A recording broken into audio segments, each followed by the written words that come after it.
Signal number 4 is raised in 3 Luzon areas as Typhoon Emong moves over the coastal waters west of Pangasinan. Based on its 5 p.m. bulletin on Thursday, July 24, Emong was last spotted over the coastal waters of Burgos, Pangasinan. It carries maximum sustained winds of 120 km per hour near the center and gustiness of up to 150 km per hour. Emong is moving almost stationary. Tropical cyclone wind signal number 4 is raised in the southwestern portion of Ilocos Sur, the northwestern portion of La Union, and the extreme northwestern portion of Pangasinan. Signal number 3 is raised over the rest of Ilocos Sur, the rest of La Union, the northern and western portions of Pangasinan, the southern portion of Abra, the western portion of Mountain Province, and the western portion of Benguet. Signal number 2 is up in Ilocos Norte, the rest of Pangasinan, the rest of Abra, Apayao, Kalinga, the rest of Mountain Province, Ifugao, the rest of Benguet, Babuyan Islands, the northern and western portions of mainland Cagayan, the western portion of Nueva Vizcaya, and the northern portion of Zambales. Meanwhile, Batanes, the rest of Cagayan, the western and central portions of Isabela, Quirino, the rest of Nueva Vizcaya, the rest of Zambales, Tarlac, the northern portion of Pampanga, and the western and central portions of Nueva Ecija are under signal number 1.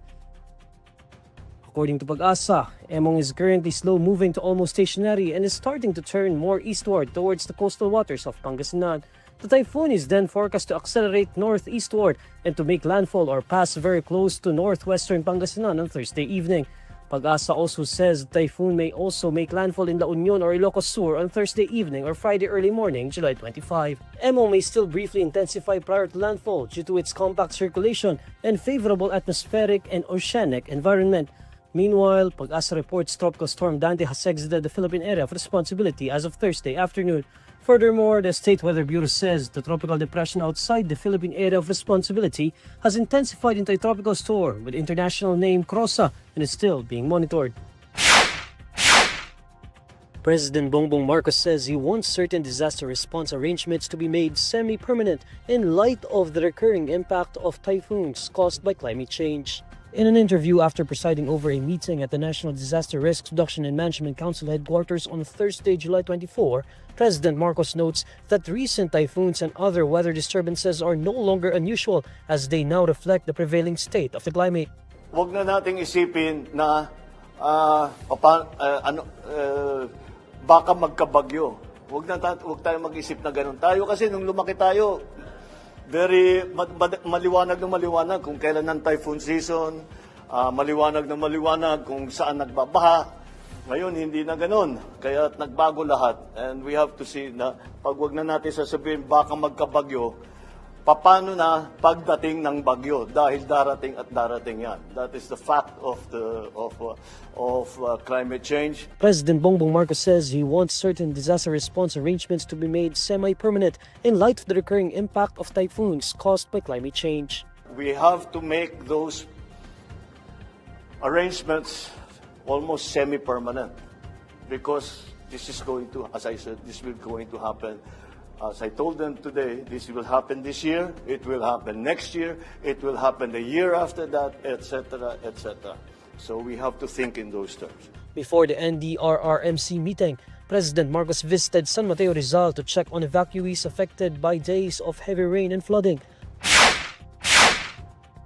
President Bongbong Marcos says the government is looking for alternative teaching modes for students affected by class suspensions due to recent weather disturbances. Malacanang has suspended classes in all levels in Metro Manila and other provinces since Monday, July 21, due to heavy rains and flooding. In an interview after presiding over a meeting at the National Disaster Risk Reduction and Management Council headquarters on Thursday, July 24, President Marcos raises concerns about the effects of continued class suspension on students. Lahat ng pinupuntahan ko ay walang pasok. Paano ngayon yung ating mga kabataan? At kailangan naman lagi lugi sila. Masyado na silang lugi kung mapipilitan silang hindi pumasok. So we're finding alternative ways, teaching modes na para sa ating mga bata, sa ating mga estudyante. Furthermore, the President also raises his concern over the health of residents in evacuation centers. Isa lang dyan ang magkasakit, kakalat ng napakabilis niyan.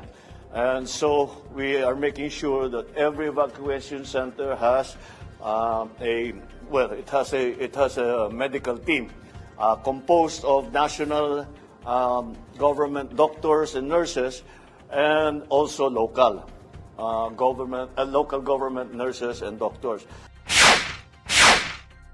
The International Criminal Court clarifies that former President Rodrigo Duterte remains in their detention facility amid unverified reports of his release.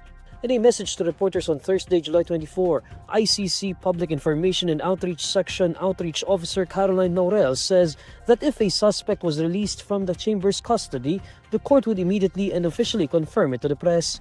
Citing ICC spokesperson Fadi El Abdallah, Laurel says there is no change in the status of the former president and assures that he is still in the ICC detention center. This comes after the former president's daughter, Vice President Sara Duterte, refused to comment on reports claiming that her father had been released from the ICC detention center. The vice president previously said she knew the answer to the reports but chose not to comment as she was not sure if doing so was supposedly allowed on her level. The ICC pretrial chamber earlier granted the former president's request to defer the decision on his appeal for interim release. The ICC currently has custody of former President Duterte after he was arrested and sent to The Hague for crimes against humanity he allegedly committed during his administration's war against drugs.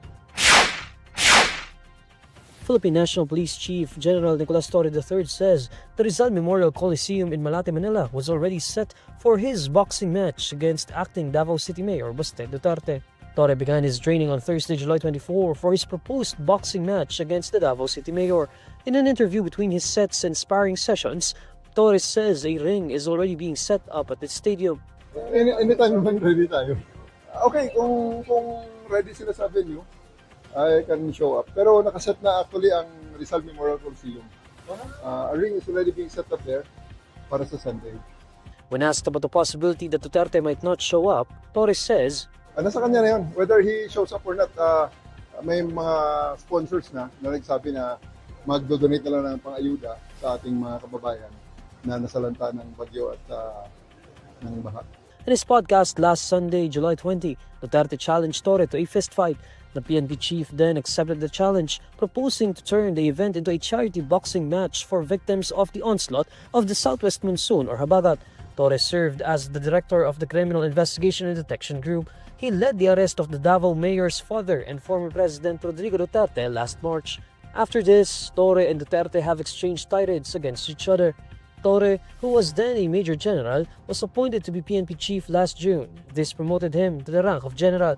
Duterte said Torre's promotion was not based on merit, adding that Torre jumped up several ranks to get the job.